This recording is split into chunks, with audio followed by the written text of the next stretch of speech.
This past June, 4 members of the I-HELP Liberia project, as well as their advisor, Mr. Asivada Randolph, spent the first 2 weeks of their summer vacation in Liberia on the West African coast. My name is Michelle Chan. And my name is Edward Zoe. And today we're representing the I-HELP Liberia group that went on this trip, which also included Amy Pan and Allison Zhao. When the idea of traveling to Liberia this summer was first proposed, I have to admit that we were skeptical. Did we really want to spend 2 weeks of our vacation in this distant, unfamiliar country? Not to mention, Liberia is still in the process of recovering from a civil war.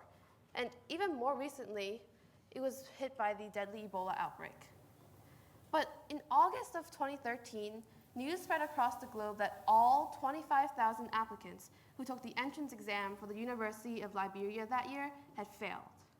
All 25,000. So we knew that something had to be done to help the country's failing education system. We came up with a plan, and the 4 of us, Michelle, Amy, Allison, and I, booked our tickets to Liberia as soon as the country had been declared Ebola-free. We decided that our mission would be threefold: visit Liberian schools to interact with students and faculty, implement Science Bowl as a supplement to their science curriculum, and promote STEM education as a key to the betterment of Liberia's future. When we first arrived in Liberia, 4,500 miles away from where we are today, what we saw came as a shock, to say the least. The start of the monsoon season, coupled with unpaved roads, led to mixtures of puddles and mud on the ground. And we also saw rotting fruit and trash accumulating in piles from which we would see chickens and other animals feeding. To put things into perspective, we were told, Liberia is as close to a post-apocalyptic world as you can get. We were far out of our comfort zone, and not just because of the environment. There was no running water, electricity was scarce and always unpredictable. It really felt like a tiny part of us was missing because we never got any texts or Facebook notifications. And even the food was exotic. These are bamboo worms, basically giant maggots. We ate these. If you fry them, they taste a little bit like eggs, a little. So that was surprising to us. But what also surprised us was the students. We visited several elementary schools in Liberia where we found students aged 3 and up in classrooms that had unfinished frames and were very much ramshackled. Now, just for a moment, we'd like to ask everyone to think back to when they were in elementary school, say maybe around 5 or so. What did you want to be? What were your career aspirations? Did you want to be a doctor? Well, that's the question that we asked these Liberian first graders. And this is the response that we got. We did this again and again in classroom after classroom, and the response was always the same. We saw female students leading classes, teachers encouraging young girls to participate, lessons written neatly on chalkboards. We went from school to school and received enthusiasm, passion, curiosity, friendship. Notice the pristine uniforms. More than once, we apologized for being underdressed. The value that is placed on education by those who have the opportunity cannot be understated. And then we visited the high schools. The classrooms, as you might expect, had a severe lack of resources. There was no electricity. The floors and walls were unpainted concrete. This often made the classrooms very dark. There were always a few desks with nails and splinters sticking out of them, which the students had to use. But despite the conditions that the students had to face on a daily basis, we saw the same excitement and dedication from the high school students that we noticed at the elementary schools. In fact, one morning, we taught an interactive math lesson to 10th graders, where we calculated the height of the chalkboard in their room using trigonometry. I've never seen students so eager to learn about sine, cosine, and tangent in my life. And when the lesson was over, the students actually begged us to stay and teach them for another period.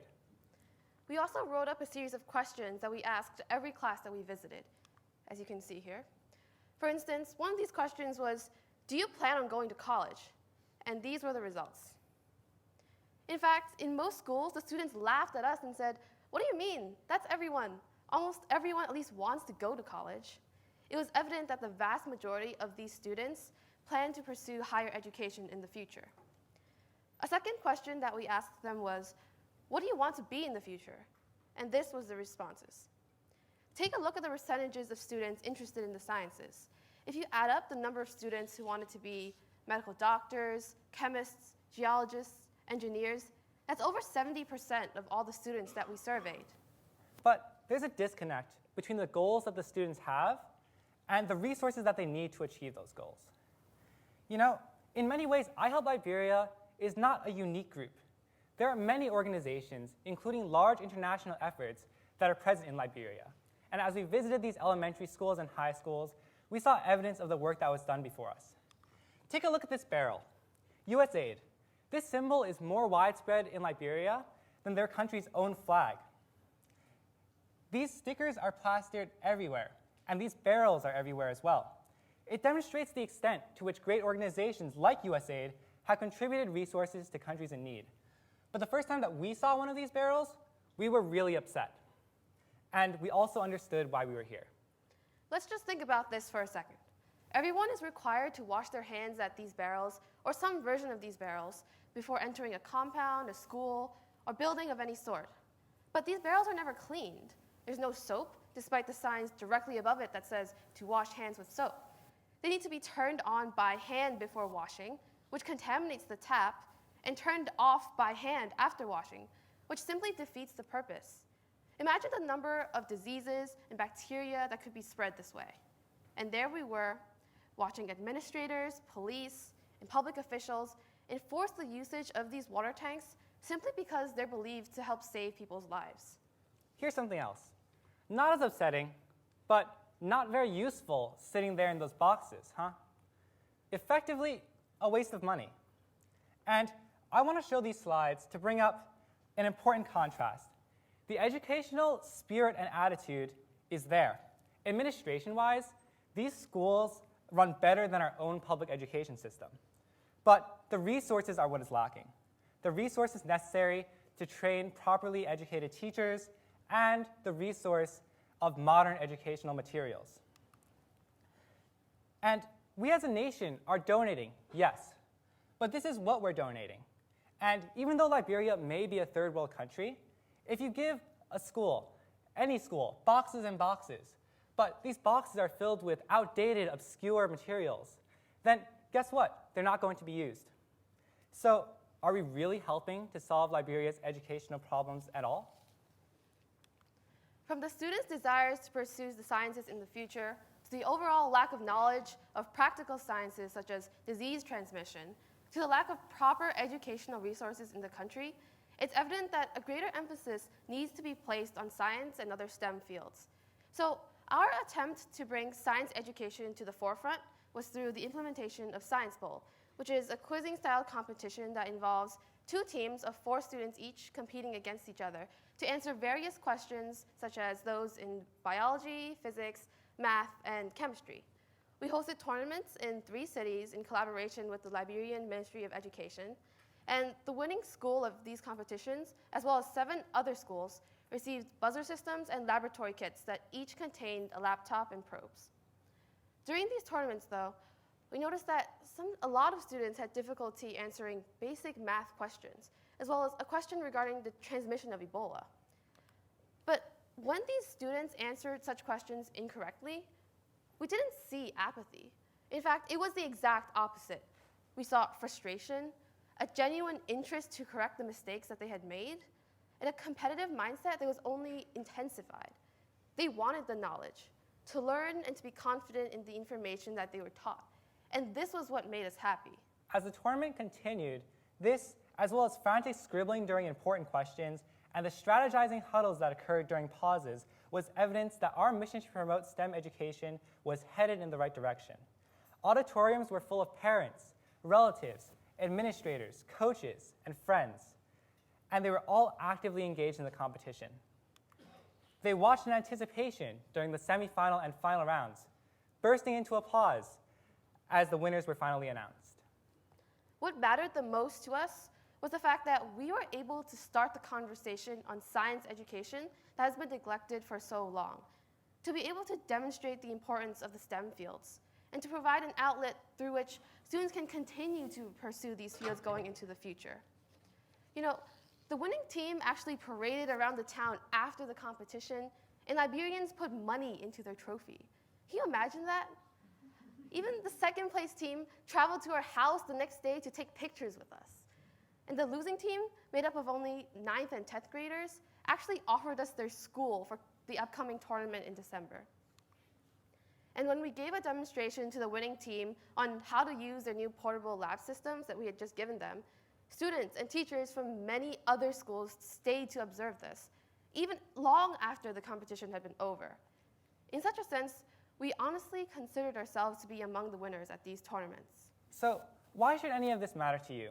Let's face it, almost everyone in this audience will never visit a third world country. Of course, as part of the human population, it's important for us to help one another and assist those who are in need. But you knew that already. What we found out after seeing Liberia in person was that when considering developing countries, it's easy to place ourselves on a pedestal because we view ourselves as privileged in comparison. And we are. But what we don't realize is that we have many lessons to learn. We have more to learn from Liberia than Liberia has to learn from us. It's our responsibility to understand their status quo and provide them with the right resources via the correct mediums so that they can succeed. The level of enthusiasm and excitement for learning that these students maintain, despite the obstacles that they face on a daily basis, is truly astounding.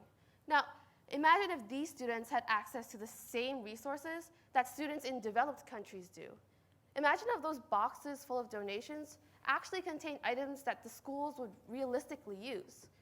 Imagine how the tables would be turned if these students had access to things that we take for granted, things like running water, electricity, the internet, and even things like educational materials, including textbooks, pipettes, and petri dishes. Our message is this.